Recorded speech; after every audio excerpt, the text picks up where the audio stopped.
It looks like, first off, the special election went off without a hitch. The special election did go off without a hitch, and congratulations go to Tony Scott of Monroe, who will be stepping into the seat vacated by J.P. Stradzinski. The one thing that is, as usual, kind of perplexing is the lack of voter participation. Now, there's only 2,300 voters or so in Newtown that are affected by the 112th district, but only 479 votes were cast out of those. It's a pretty small percentage. And even though he mostly covers Monroe, he will be a presence in Newtown, and he will be representing a portion of Newtown. So it's kind of disappointing that 2,300 voters had the opportunity to cast their vote, and, no reflection on Tony Scott at all. But people just choose not to vote. And I certainly hope that that's not going to happen with our referendum, that they don't find that there's anything controversial enough that they come out to vote. And I will say that both candidates did make their presence felt. I mean, I live on Botsford, and at the corner, at the Four Corners, by the Burrito Shack, boy, they didn't take for granted the Newtown portion of the district. I don't think so either. And I don't think that they will take Newtown for granted. I don't think Mr. Scott will take Newtown for granted either once he goes up to Hartford. But it's just kind of like, oh, come on, people. It takes there's absentee ballots. There's all kinds of ways to vote easily in this town. So I really hope that on April 27th, we see a better turnout from the whole population that's eligible to vote. Well, the Newtown Bee will keep on them, I'm sure. What else are we reading about this week? Well, periodically we do an update on recycling and the rules around recycling, because people remain confused about what goes into curbside pickup, what can go to the transfer station. And then you throw in the whole glass recycling, and it's always a good idea. So we have a lovely article this week about recycling rules. What goes in, what doesn't, how clean should these things be when you put them out on the curb, what's screwing up the machinery when you put the wrong things in. So that's a really good, useful information that people are going to find in the Bee. People might want to know also, we talked about the high school drama production of Godspell that's coming up. And of course, right after we went to press last week, they changed the date. So Godspell is now going to be streaming on May 7th. Okay, so this is breaking news for our radio audience. Breaking news for the radio audience, yes. How did they do this? They managed to plan all this through the pandemic? Yes, they actually socially distant and... Yes, they've been practicing social distancing as they rehearse, and they have gobs of hand sanitizer on hand. The kids have been really wonderful, and the directors as well, about getting these productions done safely in a way, so they can be presented virtually. The high school productions are generally very popular in town. So it's wonderful that they can actually present to the public again this year. And what's that new date again? May 7th is when people can watch it streaming. Tickets are $25. If they go to the school website, or if they go to our website, newtownbee.com, they will find information about how to get those tickets. The other thing is the Borough Zoning Commission met this past week, and we've got a story on the landmark zoning that has come up a few times. And this is a special zoning based on individual historic value of buildings to update the permitted uses of these buildings one-on-one. So it's not a blanket zoning change. It's individual buildings. And right now they have approved Edmond Town Hall. That's the first one.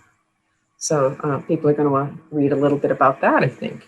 And of course, I can't fail to mention that our Senator Tony Hwang was in town, and he visited the Sandy Hook Diner. He visited Reverie Brewing, talking about how difficult it's been for small businesses in the pandemic and how he is hoping to help. What is Hartford offering? What is Hartford offering? Well, the problem seems to be for a lot of small businesses, they don't have the time and they don't have the computer skills that it takes to get the payroll protection or the assistance that is available to small businesses. They've just been trying to keep their heads above water, and it's a cumbersome process, Nancy. Yes. So he is vowing to help these people because they're teetering, and they really need local support. They need people to go and get their products and go to their restaurants and go to their businesses now that things have opened up a little bit. And they needed some assistance from the legislators. So hopefully that will be coming. So, there's a lot. We've got a great article in the Enjoy section about a young man, Ryan Ames, 2010 Newtown High School graduate, who has working on his MFA at WestCon and has a show up that is pretty powerful. I'm not going to give it all away, but I think that just looking even at the photographs in the paper, people are going to be like, wow, and want to get over to see his show at WestCon, or in New York. He'll be in Chelsea from June 22nd to July 10th at the Blue Mountain Gallery. As usual, a lot of great things to read in the Bee this week. And a lot of interesting people here in town.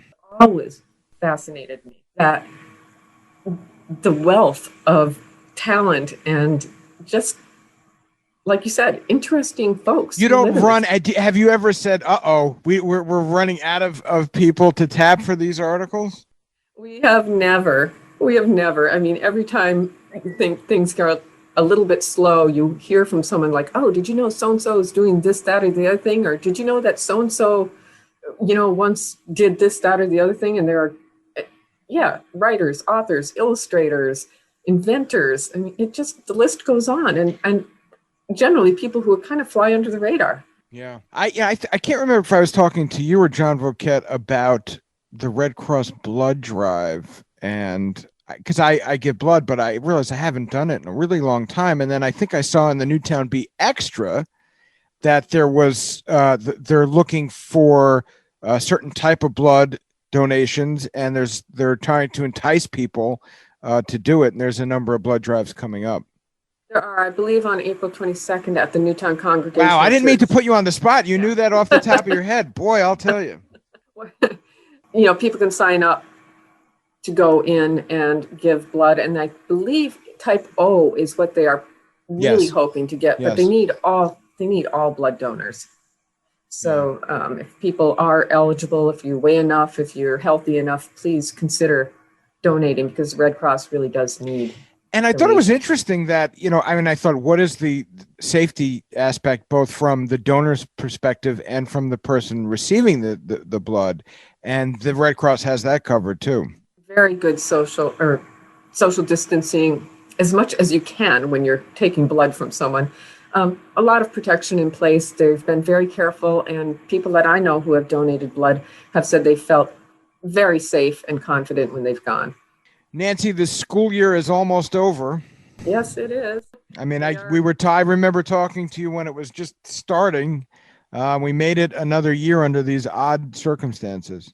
We have, and that's, been thanks to the teachers, to the administrators, to the parents, and also to the kids who have cooperated in any way they can to get to this point where we're much safer. And every week I feel like we're moving closer and closer to returning in the fall to what we would in the past have referred to as a normal school day. We can only hope. You talk about returning to normal, and you and I have talked so much about the vaccination rollout and it being made available, and the Johnson & Johnson story.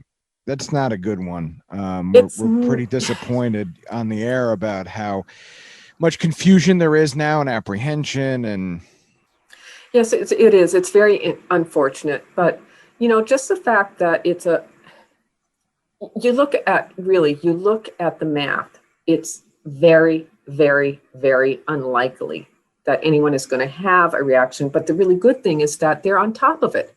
They've identified it, and they've said, we're going to take care of this. It should not stop people from getting vaccinated.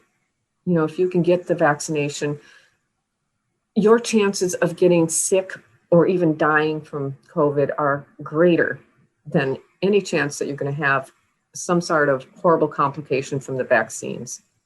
I really hope that this doesn't frighten people. How did it complicate, do you know, the distribution of the vaccine in town?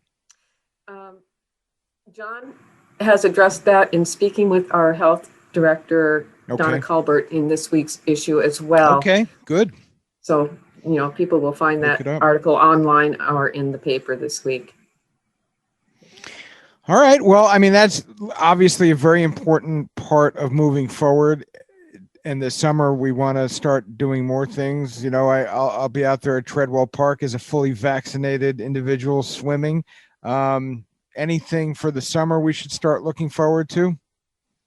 Well, we are going to be seeing the farmers market return to Fairfield Hills, and we are in touch with the market masters and market mistresses, I guess you might call them, to find out what their plan is for this year. They had a successful year last year by, again, physical distancing, masks, who could handle the products, that sort of thing. And I imagine that they will at least start out the summer with those same protocols in place. But people can look forward to our farmers market returning, for one thing. Yeah. We really did enjoy it. And I think we ate a little healthier because of it. Yeah, I mean, you can find some really great local products there. We've got some amazing farmers here in the area. Nancy, anything you want to add before I let you go? I just hope that people keep an eye on newtownbee.com, where we're going to have any kind of breaking news that affects them immediately. And looking forward to next week's issue already. Always looking into the future. And thank you for your time.